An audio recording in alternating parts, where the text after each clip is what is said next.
Hesitation kills. Don't let your company fall into extinction or even fall behind your competitors before you finally learn this lesson. That's this week on the Badass Agile podcast.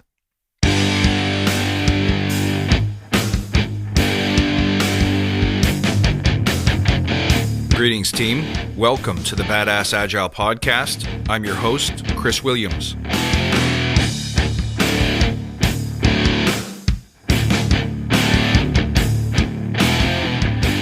What's up, my friends? Thank you for being here with me. It's great to see you.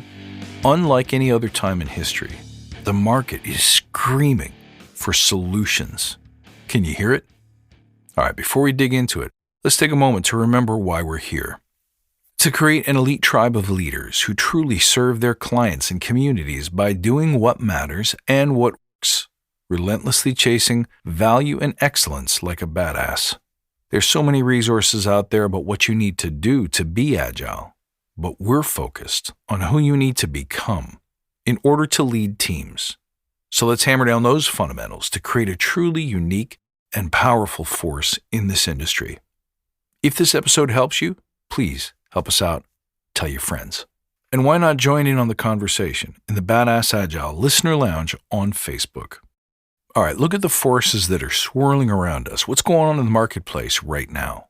You got the Great Resignation. You have political and identity divide. You have social media. You have technological evolution like Web 3.0, cryptocurrency, not to mention violent conflict around the globe. Now, all of these are new and shifting forces that companies are caught literally with their pants down in dealing with. We're not ready. And because we're not ready, we're not graceful in how we respond. And if we're not ready and we're not graceful, guess what else? We're not going to be very quick either. And some companies, I'm telling you right now, won't survive because of the way that they respond. Not just the way they respond to the politics, but the way they respond to the shifts and the demands of their customers, their industry, or the community. Now you see, great companies will arise from all of this confusion. Those who aggressively and fearlessly deal with the future are those who will capitalize on it and survive. Now you can pretend that these forces don't affect you. You can pretend that these are strictly capitalist or money matters and that you don't need to care about them. But the truth is this: you can't pretend that your company's in first place when it's actually at the bottom of the pile.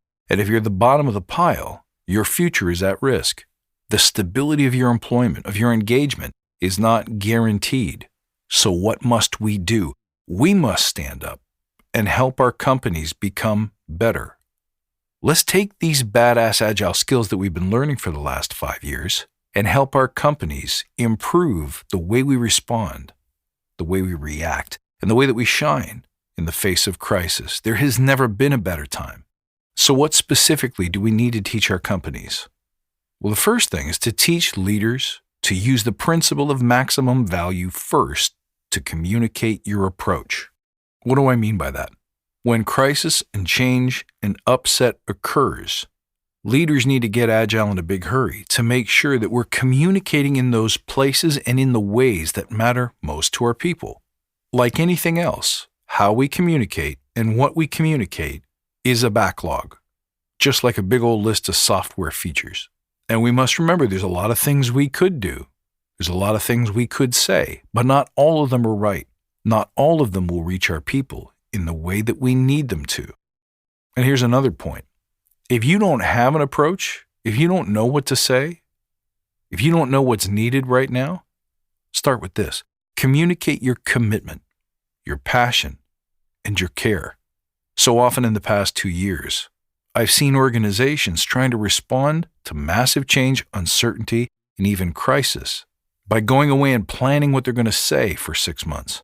And the way that all of the people under your charge respond to that is by showing that they don't feel safe. They don't feel safe, so they leave.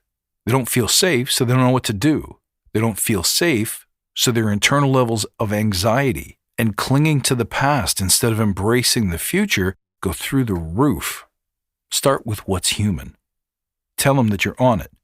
tell them you don't know how to do it perfectly because no one's ever done it perfectly before. But you're on it. You care. This matters. And in this moment, it matters more than anything else to let you know that we're going to be okay.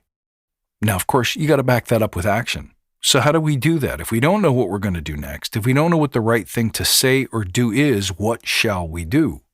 Well, what would Agile insist or require that we do? We're going to propose, or at least help leaders propose, experiments that directly help address your business challenges. Show them how to minimize risk by testing aggressively, keeping experiments short, learning from what goes right and what goes wrong, and then improve. This is all fundamental stuff. Now here's something that's not so fundamental and not so obvious to everyone. Whatever you do, you can't stay attached to any one way. Be comfortable with the idea that you're going to have to kill your darlings. If something doesn't work, no matter how clever you think it is, no matter how much you want it to work, let it go and move on to the next experiment. This is where so often, in times of rapid change and uncertainty, we struggle, don't we? Because we want today to be the same as yesterday. Because we want what we believed, what we trusted, to remain true and be there for us in the future. We have a hard time saying, you know what? The way we used to do things doesn't work anymore. We're going to have to try and accept something else. Here's another mistake that some organizations make.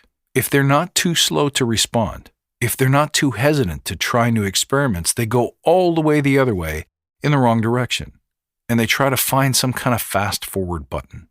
What can we do as a quick and instant fix, hoping that it makes the pain go away? Why do we do that? Because we're not comfortable with uncertainty and lack of safety. We have to unlearn that. We have to uncondition that. We have to be okay with not being okay for a little while. Now you might be asking, if we don't know, if we're uncertain, if we don't know what's safe, and we don't cling to the past, but we don't fast forward and zoom into the future, what are we supposed to do? Here's what you do. You do what's right for your people and your customers first. You almost never go wrong by putting your focus there. What do my customers need now? Not 6 weeks ago, not 6 months from now, but right here, today. What do they need to hear? What do they need to see? What do we need to offer them or give them? You usually don't have to work too hard to hear where their sentiment is. They'll tell you. They'll post it on social. They'll send you letters. They'll be shouting it out in the streets.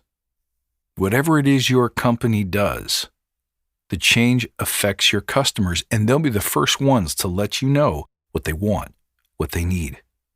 And I think in business, we've grown out of the habit of listening to what they're trying to tell us. But most importantly, if you're trying to survive in times of uncertainty and rapid change, don't freeze in analysis and forethought. You got to move. You got to get off the X. You got to do something. You have to take some kind of action, or it's going to look like you don't know what you're doing. Instead, every change, every upset, every challenge is an opportunity to inspire your people with your courage, your massive action, your internal certainty. When you say, I don't know how to do this right, we've never done this before, but we understand, we care, and we're going to put everything we've got into doing right by it. We're going to figure this out together, and we're going to do so fearlessly. I believe that's the most inspiring thing that you can say to your fellow human beings. These are challenging times. They didn't teach you how to handle this in school. What you're going to need is a different set of capabilities. Some badassness, badassery. There's probably a better word for that. And this is what we teach in the Forge, that leaders are actually people who simply go first. These past few years have been so different than anything we've seen in the past half century. And I truly believe that how you show up as a leader, how you show up as a company, matters. This sets the tone for how you succeed in the years to come. Think about it. And stay in touch. Stay in the conversation. Sign up for our mailing list. Make sure that you subscribe to this podcast so that you never miss an episode. We're always here in between your ears. You can check out my services, products, or hire me as a speaker by going to badassagile.com, finding me on Twitter at badass_agile, or on Instagram at badassagile. I look forward to seeing you next time, and until then, stay badass.